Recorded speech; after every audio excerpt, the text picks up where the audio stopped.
अदिति, अरे ओ अदिति, आजा बेटा, मैंने आटा गूंथ दिया है, तू जल्दी से रोटियां सेक ले, तेरे पापा आते ही होंगे ऑफिस से। क्या माँ, मैं आटा गूंथ देती ना, हर रोज रोटियां ही क्यों बनवाती हो मुझसे? ताकि ससुराल जाकर तू नाक ना कटाए हमारी। आटा तो तू बढ़िया गूंथ लेती है, लेकिन रोटियां अब तक गोल नहीं बनती तुझसे। अब रोज बनाएगी तभी तो तेरा हाथ बैठेगा ना बेटा। उफ, बाप रे बाप, रसोई तो उबल रही है माँ, ऊपर से गैस के पास खड़े होकर कितनी सारी रोटियां बनानी है। कितनी सारी? 4 तेरे पापा की, 3 मेरी और 2 तेरी, बस 9 रोटियां ही तो सेकनी है। तो 9 रोटियां क्या कम होती है? अब ना बाबा ना, अभी 2 दिन पहले ही तो मैंने अपना फेशियल करवाया है, अब इतनी गर्मी में गैस के पास खड़ी रहूंगी तो पिंपल आ जाएंगे चेहरे पर। हे मेरे भगवान, ये आजकल की लड़कियों के कितने नाटक हैं, जरा हमसे पूछो। तुम्हारी उम्र में चूल्हे पर एक टाइम की 40-50 रोटियां बनाई है मैंने, जब ससुराल में पूरा परिवार साथ रहता था। हाँ तो आपका ससुराल भी तो कितनी बढ़िया जगह था, मस्त पहाड़ों के बीच, जहाँ कभी गर्मी पड़ती नहीं, ऊपर से स्नोफॉल के मजे अलग से। आहा, कितना मजा आता होगा ना। तुझे ऐसा लगता है तो ठीक है, कल ही तेरी मासी से बात करती हूँ कि वहीं पहाड़ों पर ही ढूंढ ले तेरी ससुराल। अब सच माँ, ये तो एकदम धांसू आइडिया है, लेकिन ये मेरे दिमाग में पहले क्यों नहीं आया? ठीक है, तो फिर तेरा, आप आज के आज मासी से बात करो और उनसे बोलो कि ससुराल कैसा भी चलेगा, लेकिन मेन शर्त यह है कि लड़का वहीं का रहने वाला हो और उसका घर एकदम पीक पर, मतलब कि ऊंचाई पर होना चाहिए, जहाँ जमकर स्नोफॉल होती हो।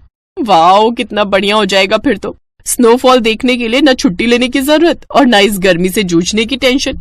चलो माँ, अब आप रोटियां बनाओ, मैं तब तक ये डिसाइड करती हूँ कि शादी के बाद अपनी रिसेप्शन पर मैं क्या पहनूंगी। ये कहकर अदिति हंसते हुए अपने कमरे में चली गई। क्या होगा इस लड़की का, एकदम बावली है। चलो अब रोटियां तो मुझे ही बनानी पड़ेगी, मैडम तो गई अपने पहाड़ी ससुराल के सपने बुनने। अरे कौन जा रहा है ससुराल, तुम या मैं? कम से कम ये तो बता दो। अजी मेरा कोई मन नहीं है, ना अपने ससुराल जाने का और ना ही आपको कहीं भेजने का। वो तो आपकी लाडली है जिसे अब नया फितूर चढ़ा है, कहती है शादी करेगी तो किसी पहाड़ी लड़के से। अब बताओ, ऊंचे पहाड़ पर ससुराल चाहिए इसे। अब आप ही समझाइए इसे कि कितनी दिक्कतें होती है पहाड़ पर, जिनसे हार कर हम यहाँ आ बसे। हमारा वक्त अलग था विभा, लेकिन अब पहाड़ों पर भी काफी तरक्की हो गई है, पहले से बहुत बदल गया है पहाड़ी जीवन। अरे कितना भी बदल गया हो, लेकिन यहाँ जितनी सुविधाएं तो नहीं है ना वहाँ पर अभी भी। और ये आपके विचार अचानक से कैसे बदल गए? आपके कहने पर ही तो हम अपनी जॉइंट फैमिली छोड़कर यहाँ दिल्ली आए थे। दिल्ली आना हमारी जरूरत भी थी और मजबूरी भी। मुझे यहाँ अच्छी सैलरी ऑफर हो गई थी और तुम वहां परेशान भी थी, और सच कहूं तो ऐसा संयोग भी बन रहा है कि शायद अदिति का ससुराल पहाड़ों पर ही हो जाए। हैं? अब साफ साफ कही ना, क्या बात है? आज लंच के वक्त तिवारी जी से काफी देर बातें हो गई। बातों बातों में अदिति के लिए एक रिश्ता बताने लगे। उनकी रिश्तेदारी में ही है, लड़का सरकारी क्लर्क है कश्मीर में, एकदम पहाड़ों के बीचों बीच घर लिया है। परिवार भी ज्यादा बड़ा नहीं है, माँ बाप और बस एक बेटा और बेटी। बेटे गिरीश से अपनी अदिति की शादी हो जाएगी और बेटी सुनीता की तो पहले ही शादी हो चुकी है। परिवार तो बढ़िया है, लेकिन कश्मीर, इतनी दूर अदिति को कैसे भेजेंगे जी? तुम चिंता मत करो विभा, ये भगवान का बनाया संयोग ही है कि अदिति को भी पहाड़ों में ससुराल पाने की इच्छा तब हुई जब उसके लिए ये रिश्ता आया। अब ज्यादा मत सोचो और जाकर उससे बात करो। विभा ने जाकर अदिति से बात की और कश्मीर का नाम सुनते ही अदिति ने हाँ कहने में 1 मिनट भी नहीं लगाया। अरे अरे माँ, इसमें सोचने जैसा क्या है? कश्मीर में होगी मेरी ससुराल। आहा, सुनने में कितना अच्छा लग रहा है। आप तो फौरन हाँ कर दो। एक बार ठंडे दिमाग से सोच ले बेटा, मैं पहाड़ों पर रही हूँ, मुझे मालूम है कि कितनी दिक्कतें होती हैं वहां पर। पहाड़ी जगह पर 2-4 दिन घूमकर आने में और पूरी जिंदगी बिताने में बहुत फर्क होता है। ओहो माँ, पापा सही बोलते हैं, आप ना कुछ ज्यादा ही डीप चली जाती हो हर मामले में। मैं बोल रही हूँ ना आपको, आप इस रिश्ते के लिए हाँ कह दो, इससे पहले कि उन्हें कोई और पसंद आ जाए। अरे पर एक बार लड़के की फोटो तो मंगवा ले। उसकी भी कोई जरूरत नहीं है माँ, पापा ने देखा तो है ना फोटो, अगर उन्हें पसंद है तो मुझे भी पसंद है। और वैसे भी कश्मीर की खूबसूरत वादियों में हमेशा के लिए रहने को मिल जाए, इससे बढ़कर और क्या चाहिए मुझे। अदिति अपनी शादी और ससुराल को लेकर काफी एक्साइटेड थी। फिर कुछ ही महीनों के बाद गिरीश और अदिति की शादी हो गई और अदिति खुशी खुशी अपने ससुराल यानी कि कश्मीर आ गई। लेकिन फिर, अरे अदिति, जाओ बेटा, सबके लिए गरम कहवा बना लाओ। अब मम्मी जी, पर अभी 1 घंटे पहले ही तो सबने एक साथ कॉफी पी थी। ये कश्मीर है बेटा, तुम्हारी दिल्ली नहीं। यहाँ की सर्दी से बचना है तो थोड़ी थोड़ी देर में कुछ गरम पीते रहना पड़ता है। पहले कॉफी पी थी, अब कहवा बना लो, फिर कुछ देर बाद सबके लिए बढ़िया अदरक वाली चाय बना लेना, ठीक है? ये अदिति का ससुराल था, ऊपर से कश्मीर जैसी ठंडी जगह, तो मायके वाले बहाने यहाँ अदिति के काम नहीं आने वाले थे। बेमन से ही सही, पर उसे थोड़ी थोड़ी देर में सबके लिए कुछ न कुछ गर्म पीने के लिए बनाना ही पड़ता। ओहो, ये तो बिल्कुल ठंडा हो गया अदिति। अरे मैं तो तुरंत ही बनाकर लाई थी, इतनी जल्दी ठंडा भी हो गया। हाँ बेटा, यहाँ ऐसा ही होता है। जाओ सबके लिए दोबारा गर्म करके ले आओ, और इस बार केतली में डालकर लाना तो ठंडा नहीं होगा। धीरे धीरे अदिति को पहाड़ी जीवन के साइड इफेक्ट्स पता चल रहे थे। पहाड़ों पर रहने का तरीका, खाने पीने का तरीका, सब कुछ उसके मायके से बहुत अलग था। और फिर एक दिन, बड़ी ठंड है, ये लाइट कब तक आएगी जी? लाइट अब गई है तो आराम से ही आएगी। है? ऐसे कैसे? बिना हीटर के तो मेरी हालत खराब हो जाएगी। अच्छा सुनिए ना, हमारे पास इन्वर्टर भी तो है। हाँ है तो सही, लेकिन उसे हम बुरे वक्त के लिए बचा कर रखते हैं, ऐसे थोड़ी मोड़ी ठंड में नहीं चलाते। क्या? अच्छा, इससे बुरा वक्त तो और कौन सा आएगा? देखे ना, मेरे हाथ पैर बर्फ जैसे ठंडे पड़ गए। तुम्हें अभी यहाँ की आदत नहीं है ना, इसीलिए ऐसा हो रहा है। तुम फिक्र मत करो, ये रजाई ओढ़कर लेट जाओ, फिर ठंड नहीं लगेगी तुम्हें। और फिर अगले दिन, ये क्या, सुबह के 11 बज गए और अब तक धूप नहीं खिली। धूप की उम्मीद तो छोड़ ही दो बेटा, ये दिसंबर का महीना है, अब तो सीधा बर्फ गिरेगी। बर्फ गिरने की बात सुनकर अदिति खुश हो गई, क्योंकि उसे शुरू से ही स्नोफॉल बहुत पसंद था। लेकिन फिर जब सच में बर्फबारी हुई तो उसकी हालत पहले से भी खराब हो गई। अदिति क्या कर रही हो? चलो ना, बाहर कितनी बढ़िया बर्फ गिर रही है। तुम्हें तो कश्मीर का फर्स्ट स्नोफॉल देखना था ना? हाँ देखना तो था, लेकिन बहुत ठंड है जी। ओहो, मैंने तो ध्यान ही नहीं दिया। स्नोफॉल के दौरान रूम हीटर नहीं चला सकते। पर ऐसा क्यों? क्योंकि स्नोफॉल के टाइम सारे खिड़की दरवाजे बंद रखने पड़ते हैं, और ऐसे में रूम हीटर चलाना खतरनाक हो सकता है, बस इसीलिए। चलो अब तुम जल्दी से बाहर आओ, सब तुम्हारा वेट कर रहे हैं।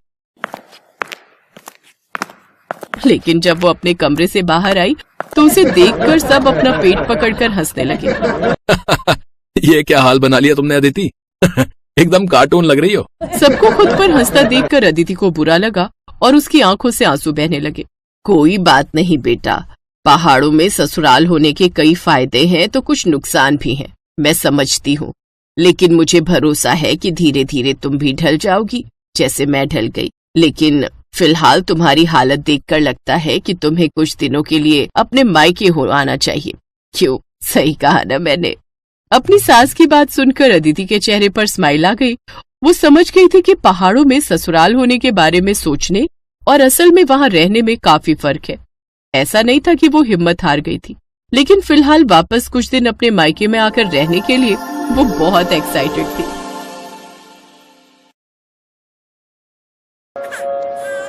भैया जी मदद करो, मेरा बच्चा भूखा है, कुछ पैसे दे दो, बड़ी मेहरबानी होगी। भगवान जाने इन गरीबों का क्या होगा, एक तो अंधी है, ऊपर से छोटा बच्चा भी गोदी में पकड़ रखा है। क्या करूं, मुन्ना तो रोई जा रहा है। चुप हो जा मेरे बेटे। अरे संभल कर बहन, अभी रेलवे ट्रैक पर गिर जाती। रजनी, मेरी बहन इस हालत में? कौन? आवाज तो सुनी सुनी सी लगती है। अमर भैया? हाँ मेरी बहन, मैं तेरा भैया अमर। ये सब क्या हो गया? मैंने बहुत बड़ी गलती कर दी भैया, मुझे माफ कर दो। सतीश ने मुझे धोखा दे दिया भैया, आज उसी के कारण मेरी आंखों की रोशनी चली गई।